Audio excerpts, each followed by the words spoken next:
Bonjour, bienvenue dans Incorporer, le podcast qui va t'aider à plus habiter ton corps et à mieux vivre ta vie. Je m'appelle Dr Olivia Chival, je suis psychiatre et thérapeute en thérapie sensorimotrice, c'est une thérapie psychocorporelle. Et donc dans mon travail et aussi ici dans le podcast, je t'aide à faire le lien entre ton corps et ton esprit.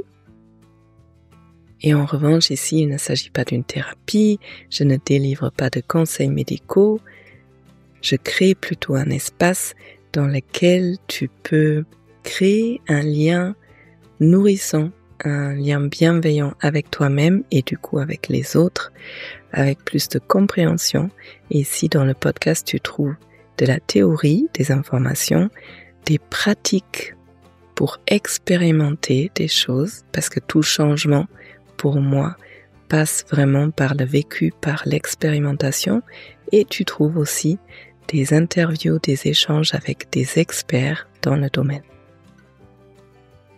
Bienvenue dans ce nouvel épisode Incorporé.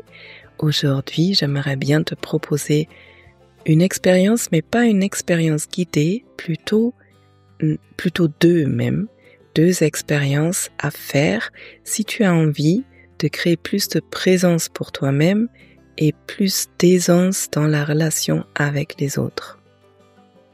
Plus de présence veut dire aussi plus d'intimité, plus de vulnérabilité et en même temps plus de force, plus d'assise en toi-même. Alors si tu as écouté le podcast il y a 2 semaines, j'ai partagé des apprentissages que j'ai eus moi-même dans une expérience que je fais depuis quelques mois avec une collègue en thérapie sensorimotrice. Et donc j'ai nommé ou j'ai dit rapidement dans quel contexte j'ai eu ces prises de conscience. C'était justement autour de la dissociation, du fait de se couper de soi-même souvent quand on est sous stress et ou quand on a vécu des traumatismes, et au contraire comment arriver à être présent en soi-même et dans la relation à l'autre, et du coup arriver à détendre le corps et vraiment se laisser plonger à l'intérieur de soi et s'ouvrir à la relation à l'autre. Donc si jamais ça t'intéresse, tu peux aller 2 épisodes en arrière pour entendre un peu comment peut être le vécu de l'intérieur. Et aujourd'hui, du coup, je te partage l'expérience qu'on fait avec Wemke depuis quelques mois, que je trouve super intéressante. Et en même temps, je te partage une deuxième expérience à faire avec ta ou ton partenaire, avec une amie, avec quelqu'un qui t'est cher et avec qui tu as envie d'aller plus dans une relation vraie, peut-être. Et donc, avec tout ça dit, c'est parti pour l'épisode.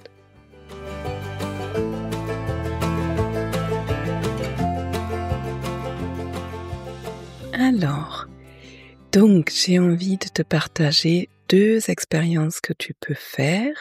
Idéalement, en tout cas moi j'ai expérimenté ces 2 expériences toujours avec une autre personne, et en même temps, comme chaque relation avec quelqu'un d'autre pour moi est vraiment le reflet de la relation que toi tu peux avoir avec toi-même, je peux imaginer très bien qu'on puisse les faire avec soi-même, et ça risque d'être quand même un peu plus compliqué, je pense, parce que quand on est avec une autre personne, ça peut nous ramener à nous, ça peut maintenir notre présence, mais pourquoi pas à essayer.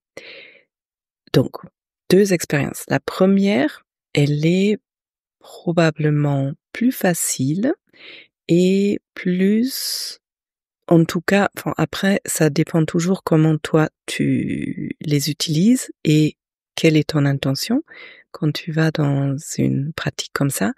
Mais elle est plus facile à la base et plus pour que toi tu puisses être présent avec toi-même, ce qui est pour moi le prérequis pour pouvoir être en lien avec quelqu'un d'autre. Et la deuxième expérience, je dirais que c'est quand même un peu plus, plus haut niveau. Parce que aussi, quand on va dans la vulnérabilité avec quelqu'un d'autre, eh bien, il faut idéalement avoir déjà une capacité assez importante à s'autoréguler. Et pour ça, en revanche, si tu m'écoutes depuis longtemps, il y a plein de ressources dans ce podcast. Donc, peut-être, c'est quelque chose à essayer. Je vais commencer par la première. La première, elle s'appelle la météo intérieure. Je pense que ça vient du tantrisme et encore, je pense que c'est une expérience qui est assez connue dans le monde du développement personnel ou de la spiritualité. C'est tu te places face à une autre personne et bien sûr tu peux toujours adapter tout ce que je te propose à tes envies et faire tes propres expériences. Ça c'est juste une proposition. Donc vous vous asseyez par exemple face à face et en gros, vous nommez ce que vous ressentez à l'intérieur, tout simplement. Donc, pour la facilité, moi, je décide toujours de combien de temps on fait ça, 10 minutes, 15 minutes, 5 minutes, 1 heure. Et je mets un gong, comme ça je suis tranquille, je regarde pas le temps. Et puis, en alternant, une personne dit ce qu'elle ressent dans le corps. Et là, de nouveau, à toi d'adapter. Ça peut être juste les sensations dans le corps, ça peut être les sensations, les pensées, les émotions. En tout cas, l'idée, c'est pas de discuter et pas non plus de répondre à l'autre, mais c'est vraiment chacun nomme ce qu'il a pour elle ou pour lui. Donc ça peut ressembler à quelque chose comme ça. Personne A dit « Je sens que mon pied droit il est froid ». Personne B dit « Je sens que ça gratte à côté de mon oreille gauche ». Personne A dit « Maintenant j'entends mon ventre qui fait glou glou glou ». Personne B dit « Je sens le poids de mon assise sur le coussin ou sur le matelas ou sur la chaise ». Personne A dit « Je sens que mes épaules se relâchent », etc., etc. Donc tu vois, il s'agit vraiment juste de nommer ce qu'il a dans le moment présent. Et après, si tu inclus les pensées, les émotions, ça peut être je sens une colère monter. Et puis, point. Pas nécessaire d'interpréter, d'aller chercher, d'essayer de comprendre. Juste, je nomme. Et c'est à l'autre de nommer autre chose. Ça peut être, il y a une pensée qui vient, je pense au repas d'hier soir. Et point. Et donc, en même temps, ça t'aide à être de plus en plus présente à toi-même. Et en même temps, ça t'aide aussi à nommer sans être pris dedans. Et là-dessus, j'ai fait une série dans le podcast, je crois que c'était il y a 3 ans, autour de l'été, automne, 5 épisodes qui s'appellent La gestion des émotions, une pratique. Et c'est vraiment ça, au final, apprendre à juste nommer, parce que souvent, quand on est surtout dans des trucs désagréables, il y a tout qui se mélange et on part avec, et il n'y a plus personne ici pour observer. À partir du moment où je peux juste nommer, il y a une colère, il y a une tristesse, il y a telle et telle pensée, eh bien, il y a le cerveau, le néocontexte ou le cerveau préfrontal, enfin la partie du cerveau qui est vraiment directement derrière le front, qui s'active et qui est là pour tout ce qui est analyse. Et du coup, bon, mini excursion, ça nous sort de la partie du cerveau plus en arrière, qui est plus ancienne et qui est là pour la survie et qui s'active quand on est dans le fight, flight, freeze, quand on est vraiment en mode urgence et danger. Eh bien, nommer, ça nous sort de cette ancienne partie du cerveau, ça active la partie plus récente qui est là pour l'analyse et automatiquement, en activant cette partie du cerveau, le cortex préfrontal, ça nous sort de l'urgence, du danger, et ça fait qu'on a plus de distance, qu'on peut plus observer. C'est moins je suis la colère, c'est plus j'observe que là j'ai une colère. Ça change tout. Bon bref, pour revenir à l'exercice, à l'expérience, donc au fur et à mesure que vous faites ça, c'est surtout quand vous prenez vraiment du temps, quand vous prenez 1 heure et chacun nomme ce qui est là, vous allez voir que normalement, le rythme se pose, chacun est de plus en plus présent, il y a de moins en moins besoin de dire, il y a de moins en moins probablement des choses aussi qui apparaissent, et où je vais être de plus en plus en paix avec ce qui est là, et ça va être moins dérangeant. Et en même temps que ça se pose, ce qui veut dire que mon système parasympathique s'active, c'est la partie du système nerveux qui est là pour la détente, pour la sécurité, eh bien, au fur et à mesure que chacun est plus présent à soi-même, au fur et à mesure vous pouvez être présente à l'autre. Et il y aura des moments où il y a de l'ennui, et l'idée c'est de le nommer, et de toujours parler de soi-même et pas de l'autre. Donc ça apprend plein de choses, aussi au niveau de la communication, au niveau qu'est-ce que j'ose dire, entre guillemets idéalement, tout, sans que l'autre réagisse. En revanche, ça peut provoquer quelque chose chez l'autre qui va le nommer et c'est OK. Et progressivement, en rentrant dans les détails de cette expérience, on arrive à la deuxième. Donc voilà, ça c'était la première, a priori plus facile. Après, c'est toujours combien toi tu veux t'engager dedans. Ça peut être très, très confrontant et du coup t'amener vraiment à un autre niveau de présence, de vulnérabilité, de bienveillance, d'acceptation de ce qui est là. Et la deuxième, je la fais donc avec ma collègue qui s'appelle Wemke Veldhuizen, qui est aux Pays-Bas, qui est pareil, pas tout à fait pareil, elle est médecin généraliste et thérapeute, psychothérapeute en thérapie sensorimotrice, entre autres. Et bon, elle dit qu'elle a inventé cette méthode parce que ça fait un moment qu'elle pratique quelque chose comme ça, de similaire, avec son thérapeute. Et parce je pense qu'elle a fait le tour de plein de sujets déjà dans sa thérapie depuis 10 ans. Et en même temps, cette entre guillemets méthode, cette idée est venue entre nous parce que donc ça fait longtemps qu'on se connaît, ça fait longtemps qu'on se voit plus ou moins régulièrement pour s'entraîner, et on a des caractères forts, je pense, toutes les deux, mais pas tout à fait similaires, et donc on s'est retrouvés dans une sorte d'impasse où chacune était activée par l'autre. Et bon, pendant quelques mois, on faisait abstraction et on s'entraînait quand même, mais en vrai, c'est difficile d'aller dans la vulnérabilité et de vraiment travailler de façon efficace quand il y a un truc dans la relation qui bloque et qui active chacune tout le temps. Ou même si ça active une des deux, c'est plutôt un frein pour un travail constructif.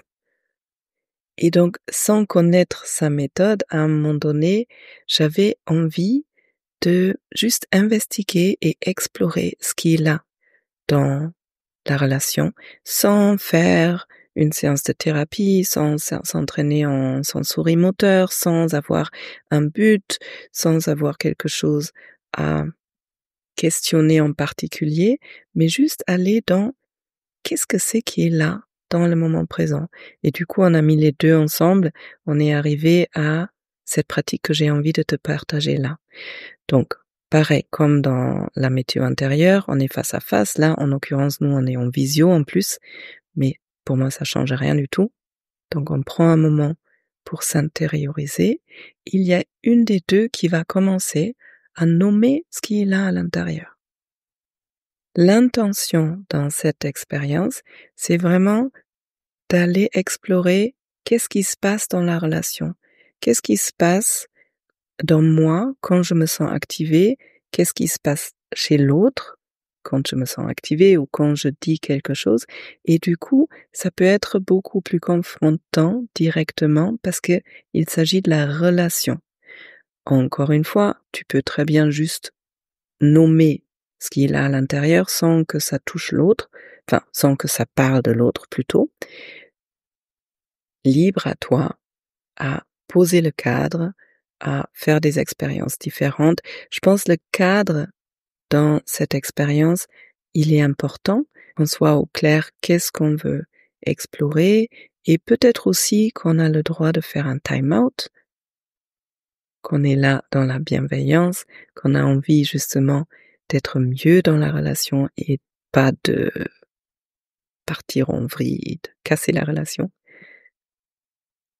Et là, du coup, ça peut donner des échanges comme ça. Personne A dit, là, en début de notre rencontre, je sens une fermeture. Je sens que mon thorax se ferme, il y a comme un mur, je mets une distance. Donc, normalement, ça risque d'activer l'autre. Parce qu'à la base, on a tous juste envie d'être aimé et d'être bien dans la relation. L'idée est quand même de ne pas forcément répondre et surtout de ne pas aller dans une discussion. Donc, l'autre peut ressentir ce qui se passe à l'intérieur et soit dire, alors moi en début de séance, j'ai senti ou bien, ah, quand je t'entends dire que il y a une distance, moi il y a quelque chose qui se crispe dans mon ventre. Ou encore, oui, en effet, je sens une distance. Je me sens pas en lien avec toi et ça crée chez moi, par exemple, une tristesse ou mon corps qui recule ou l'envie de te prendre dans les bras, enfin bref. Donc en fait, le deuxième exercice, c'est un peu le premier, c'est la météo intérieure, mais plus dirigée sur qu'est-ce qui se passe là, maintenant, dans la relation. Pas hier, pas demain, vraiment là, quand je ressens ça chez toi ou quand j'entends que tu dis ça, il se passe ça chez moi. Et si on fait ça pleinement, ça peut être extrêmement vulnérable et ça peut être très désagréable. Et en même temps, quand il y a le cadre qu'on a posé qui nous tient, et quand on est là avec bienveillance avec soi-même et avec l'autre, ça nous apprend tellement de choses sur nous-mêmes, sur mon propre fonctionnement quand je suis en lien avec quelqu'un d'autre, sur l'autre aussi, sur ah, l'autre, il se passe ça chez elle ou chez lui, parce que très souvent, on est dans l'interprétation. Par exemple, j'en sais rien, l'autre est de mauvaise humeur et on peut prendre ça personnellement. On peut se dire, bah, il m'aime pas, ou qu'est-ce que j'ai fait encore? Alors que quand l'autre exprime clairement qu'est-ce qui se passe en elle ou en lui, eh bien, on commence à pouvoir faire la part des choses entre qu'est-ce qui lui appartient et qu'est-ce qui est en réaction à quelque chose que cette personne a ressenti en moi. Et comment est l'interaction entre nous deux? Parce que souvent, dans des amitiés, dans des couples, il y a deux systèmes nerveux qui se rencontrent et ça a des capteurs hyper fins. Et en général, notre système nerveux capte des trucs chez l'autre qu'on n'a même pas encore rationalisé, donc dont on s'est pas rendu compte consciemment. Et mon système nerveux réagit déjà sur ça. Et du coup, on peut se retrouver dans un contexte où un système nerveux réagit à l'autre, complètement hors de notre conscience, et d'un coup, on se retrouve complètement en colère contre l'autre, mais on a complètement loupé les premières étapes auparavant. Et donc, cette deuxième expérience, ça nous donne vraiment beaucoup d'informations sur comment on fonctionne dans cette relation.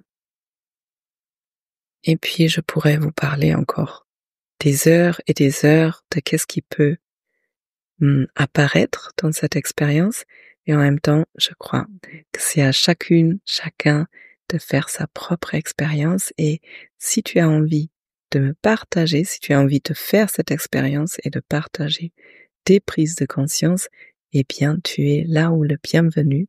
Je serais vraiment curieuse d'entendre et de lire qu'est-ce que ça t'a apporté.